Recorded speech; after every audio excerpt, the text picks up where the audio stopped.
1,000 Dawi cheers echoed around the staging grounds in the upper levels of Eye of the Panther.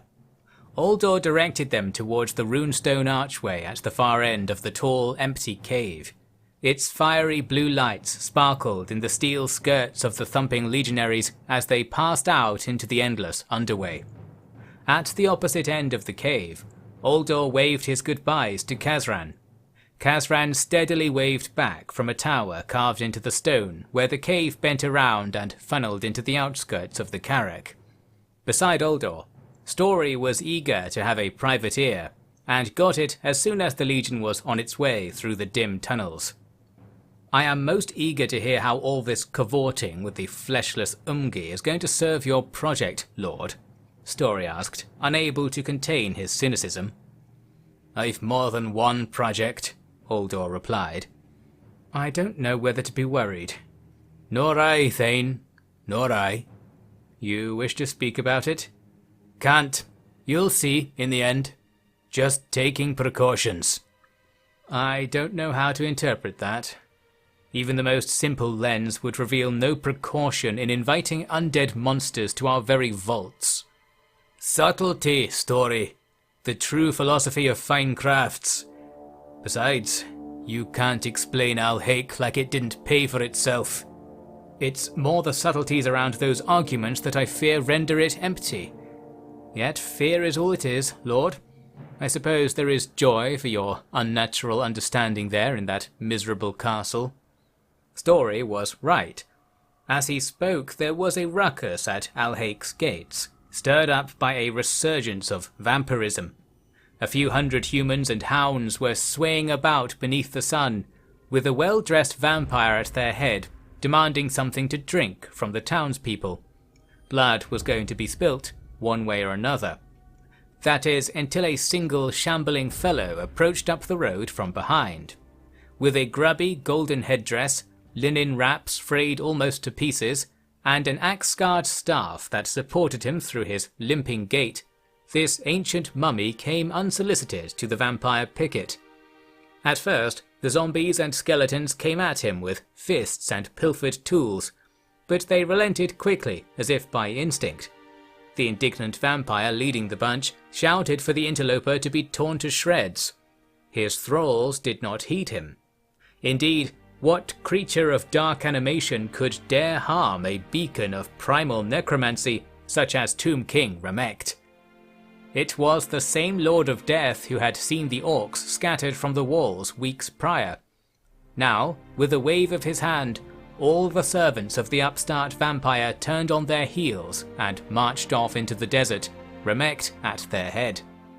The aghast vampire raged and called upon all the magic he could muster, to no avail. Shortly, a squad of Oldor's men slipped through the gate with loaded muskets and severed the vampire's hold on the town with the tried and tested method.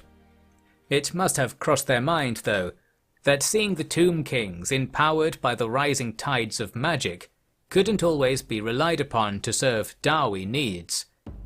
Ramecht shivered away with his recruits into the heat of the horizon, his true schemes unspoken. A more epic confrontation was brewing in the eastern reaches of Atalan. On the far side of the mountain was an exit to the Dwarven underway, into which scouts, foregoing their usual camouflage, were making a scene of fleeing. It was ample bait for the Beastman horde found travelling nearby. The Beastmen confidently clattered down a long ramp into the darkness many of them had ample vision to overcome. There was only one route, forwards, and the horde took it at speed.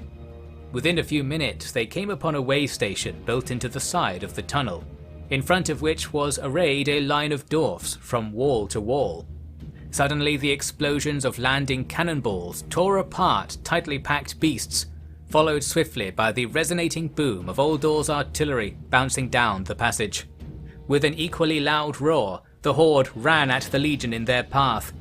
Channeled together as they were, their full number meant little. Almost half the horde was still pushing to get inside back on the surface, and those in the tunnels could barely see where the flow of bodies was taking them.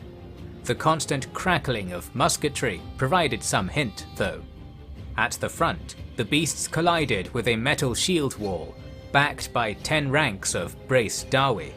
Straining and pushing, they halted the tide with only a step or two of ground given. The beasts began to flail and roar to get through. The rifles towards the rear were sniping over the shields into the mass of beasts, and now the legionnaires at the front poked muskets and blunderbusses around their shields to further the cacophony of black powder destruction. The shooting from near and far was endless, smoothed by constant practice, and supplied by carts with enough powder and shot to hunt beasts twice as numerous. The scene became little more than a firing range, and although some of the warriors holding up the shield wall were struck or pulled away by the writhing horde, the grand sum of the action was in the explosions of gore and tumbling of furry forms, who themselves only further blocked the horde's advance. The large were easy to hit with rifle balls, and the small were easy to fell with old-fashioned axes. Hundreds were slain, quickly thousands. The Dawi began to step forwards, over and atop the fallen, hacking with axes and pummeling with shields. The Beastmen might have been things of animal fury, yet they were not immune to another animal instinct, fear. The underway suddenly seemed foreign and crushing, and they began to bay for escape.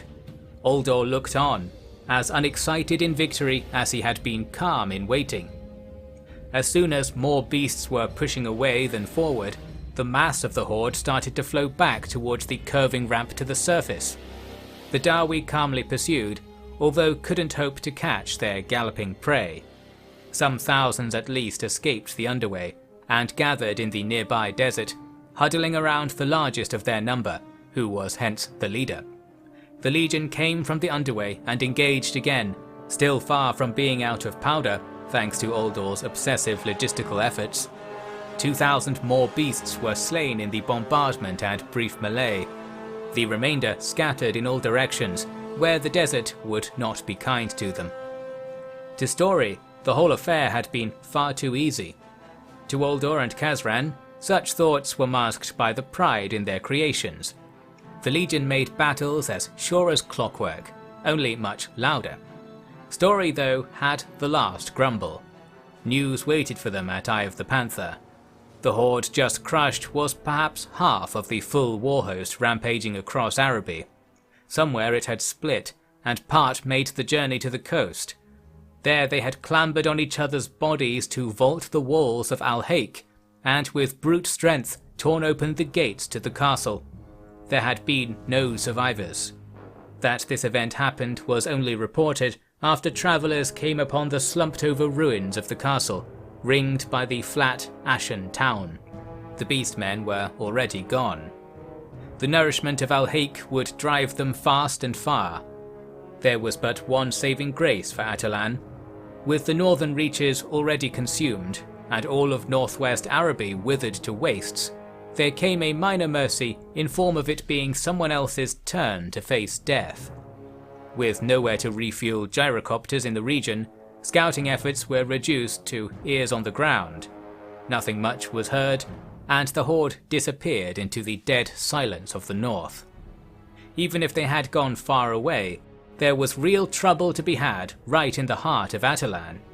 The consequences of the Tomb King's awakening were starting to be felt. The winds of magic were tainted by lifeless darkness, and while the Dawi were not so concerned with such ethers, they were not immune to them. In most cases, those misfortunate enough to catch a serious gust of this invisible wind would be struck down with illness. Not so terrible, but the illness was one from which recovery seemed impossible, as long as the darkness kept gusting about behind the screens of reality. After a month, around 1 in 10 Dawi were out of action. In Oldor's civic machine, the knock-on effects of these brought production down a full 30%. Further falls were reported each day by a dutiful clerk. When this clerk was made bedridden without warning, Story finally snapped and berated Oldor in front of the whole Engineers Guild.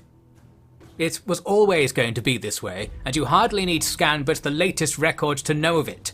I held my tongue when you began your cavortion with dark magic. I trusted you, my lord. I understand that you were rather shunned in the Empire for your unusual tastes, yet this all goes beyond the sour and the bitter into the realms of mania and malice. The chains of Nagash are a no better end than the blood-sodden claws of chaos beasts. If you hoped to weaponize those powers, you've made them a weapon only for our enemies. I speak to you here too, Master Crumpson. Lord Greybeard might be a lord, but a foreign lord to Atalan. The Dawi here look to me as their thane, and how can I tell them you are to be trusted now? What comes of all this, Lord Engineer? When will our pact with Arkan and his ilk be smashed?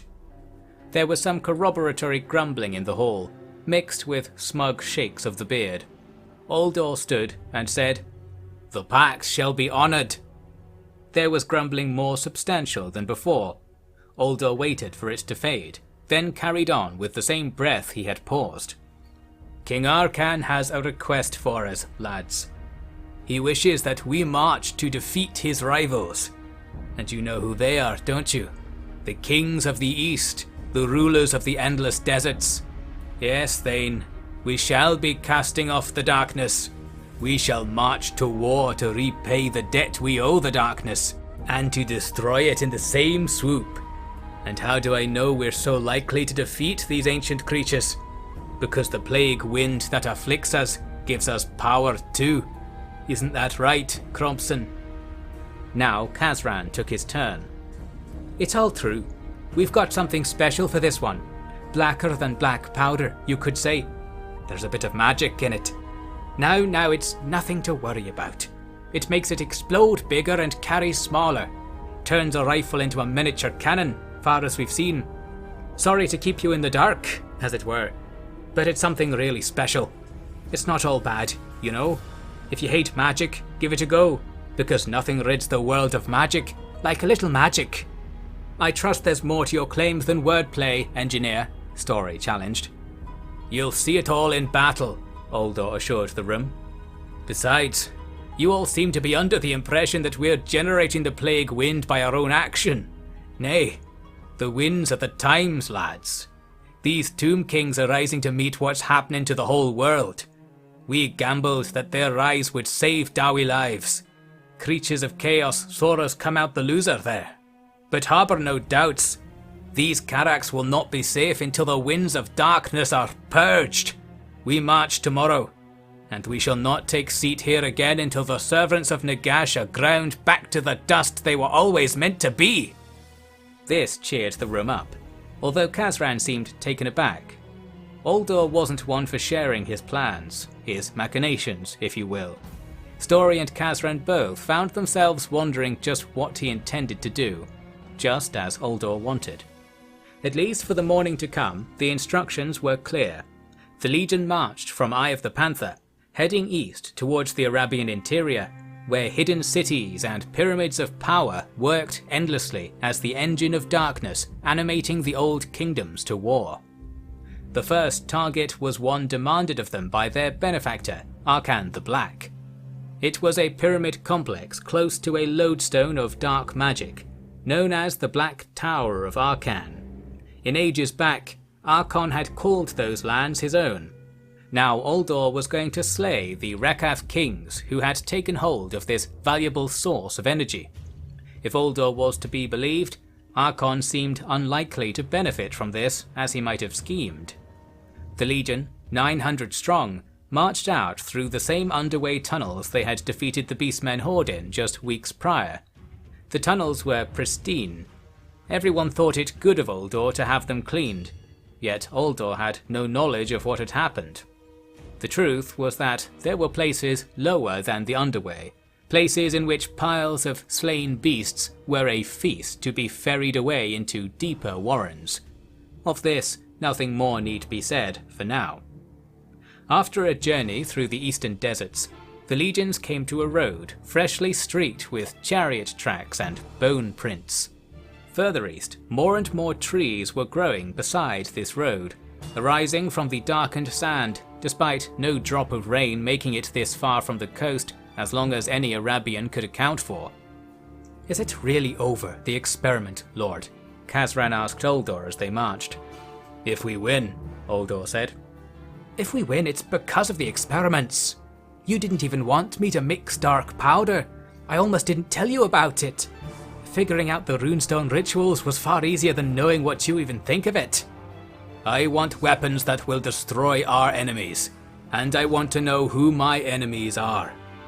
Might just be that getting one precludes the other. I don't really know what that means. Then just do what I say, eh? Kazran still didn't understand his lord.